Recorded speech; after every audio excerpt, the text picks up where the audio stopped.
here at Traca Radio, your number one online talk radio station. I'm sitting wondering if you're here with me. We educate, entertain, inform, and inspire you. Follow us everywhere on social media at the Traca Radio. Traca Radio, keeping you on track with talk that matters. And Brock Lesnar leaves Kofi Kingston. Oh, what a super flex. Hello everyone, it's another lovely day for another lovely edition of Traca Sportsmania on your favorite radio, Traca Radio. Thank you for tuning into your number one online talk radio station that keeps you on track with talk that matters. I am pleased to have you here and I pledge to give my best. Don't forget to follow us on all social media handles at the Traca Radio. I am your on point dude and your host Darren Lawrence, and with me in the studio today is an amiable sports personality and a rising sports analyst on social media, and she is Comrade Genevieve Claire. Comrade, you're welcome to the show. Thank you very much, Darren. I'm pleased to have you here. Darren, let's go there.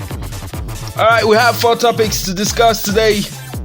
And number 1 is, who is to blame when a top team is on a losing streak and on a downward spiral? Number 2, introducing the female referee in major men's football tournaments.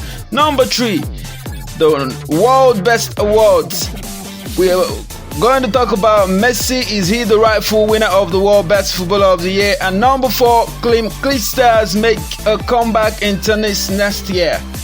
Before we start here, my news roundup for the week.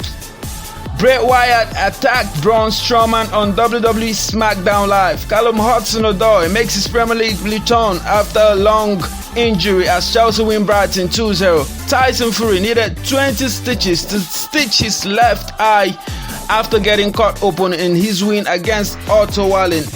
And Manchester United and Arsenal lock horns later. Now to the first topic of the day. Miss Genevieve, I hope you're pumped up and spiked up for this one. Definitely, yeah. Okay, I see you already. So straight to you, the first topic. Who is to blame when a top team is on a losing streak and on a downward spiral? Is it the manager or the players? Who do you think should be blamed? I think the players are to be blamed. Yes, I know it is the manager's duty to arrange and coordinate the team and produce good results. But I do believe the players decide the game, and that is why when a key player in a team is off form or has a problem with the coach, it can often affect the whole team. Yeah. Okay. I see. Maybe. Well, you may have a point, but I actually think that the manager is supposed to be blamed because most times the manager is in charge. He organizes everything. He's being given money to spend, buy players. He eats the highest salaries, and he's the one in charge. Yes, it really happened as I initially said earlier. I do remember when Mourinho lost the dressing room at Manchester United. Yes, I can remember. The team intentionally played poorly so he could get sacked. So for me, I believe the responsibility should be on the players. So that's your take on that one. Yes. All right, quickly, let's go to number 1 topic we have for the day, and it is the World Best Awards that was given recently. It was between Cristiano Ronaldo, Lionel Messi, and Van Dijk, and eventually Lionel Messi ended up winning the award. And a lot of people think he does not deserve that award. So people think it's controversial. Do you actually think Messi deserves being the world best player for the year? I think Messi deserves the award. He had a spectacular season individually. Yes, he scored 50 goals or so. Yeah, more than the rest of the team. So I believe he deserved that award. He deserved it. Yeah, but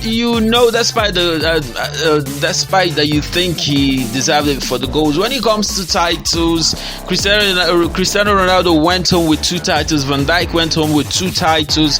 Messi ended up with 1, only the Spanish League title. But you still think he deserved it just because of that? It doesn't matter. I think he deserved it because he scored the most number of goals in Europe, and only Hazard beat him to the top assist. So you and I know that he was better than Ronaldo last season, and even Van Dijk. He only won the Champions League, which was a team effort. So I think Messi deserves the award. Yeah, he deserved it. Okay, well, okay, let me just let it slide, but I actually think that I was supposed to go to Van Dijk. Number 3 on the topic list is tennis, as Kim Clijsters make a comeback in tennis next year at the ripe old age of 36. So, do you think she stands any chance of making an impact coming back this? Yeah. I think Kim still has it in her. She is a very strong woman, a fighter that never gives up. Remember that in 2007 she left the scene because of an injury and still came back stronger, winning the US Open in 2009.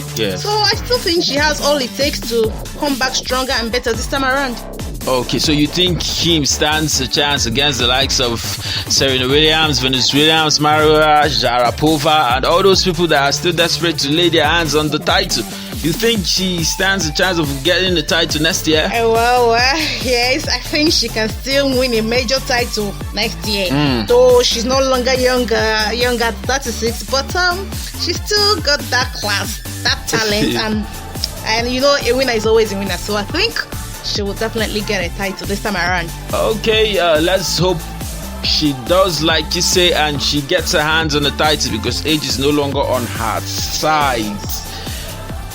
Okay, and finally we are going to talk about the last one, and that's about the female referees that the FIFA and the UEFA are planning to inculcate into major men's tournaments like the UEFA Champions League, English Premier League, Spanish League. Do you think it's a positive one? Do you think it's one that's going to make sense? Well, I believe, as a woman, I would say it's a beautiful thing to have a female referee, to have female referees officiate such high-level matches. Okay. I think women should be given such chances. If you watch German League, Bundesliga. You will see once in a while they appoint female referees to officiate the match. So I believe it's a good thing. Well, I see you believe in that because you're a woman. I don't think it's going to be a nice one for me, because I remember the UEFA Super Cup. It was a female referee that officiated that match. He cost my team the trophy.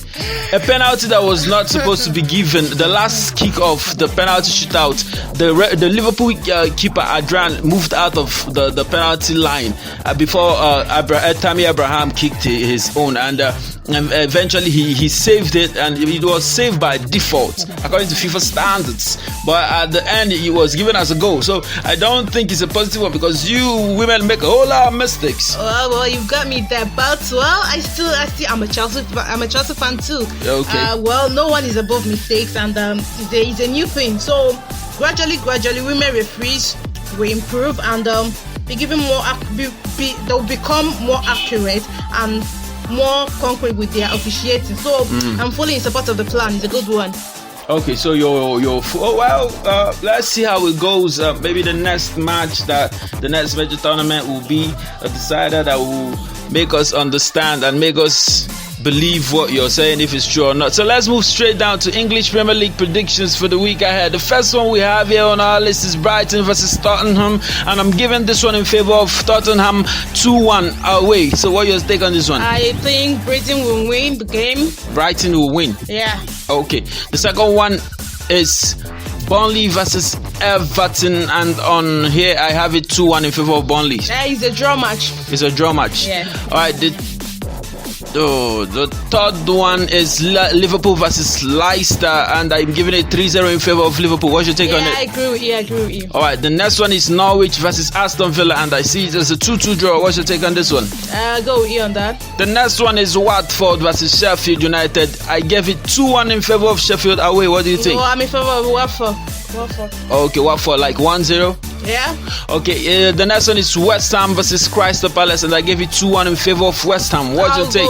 I'll go with you on that. The next one is Arsenal versus Bournemouth, and the score I gave this one is 2-0. What's your take on this one? The 0-0 match. It's a 0-0 one. The next one is Man City versus Wolves, 3-1 in favor of Man City. What's your take on this one? Yeah, I agree with you on that. And the next one and the last one is Southampton versus Chelsea, and I gave it 3-1 in favor of Chelsea. What's your take on this one? I'm in for Chelsea. All right. Chelsea wins, man. Okay, so let's see how it goes this week, and I hope our predictions are right so that our listener is going to not just enjoy this program and still be able to benefit from the correct predictions that we give on Traca Sportsmania. All right, ladies and gentlemen, we will finally come to conclusion to this edition of Traca Sportsmania. Thank you for joining us, and it's a pleasure having you listen to us for over 10 minutes on more than that. We wish to have you here, same time, same place. And don't forget to follow me on your social media handles, all social media handles at Fred Anusium, and don't forget to follow Traca Radio on all social media handles at the Traca Radio, the number one online talk radio that keeps you on track with talk that matters. Miss Genevieve Claire, say bye to the listener before we round off the show. All right, bye everyone. It was nice having you here. All right. So let's do this same time, same place, as we bring to you the best in the world of sports at the number one radio station, number one talk radio station where it happens and where you can also get your best predictions every week. Traca Sportsmania. See you next week.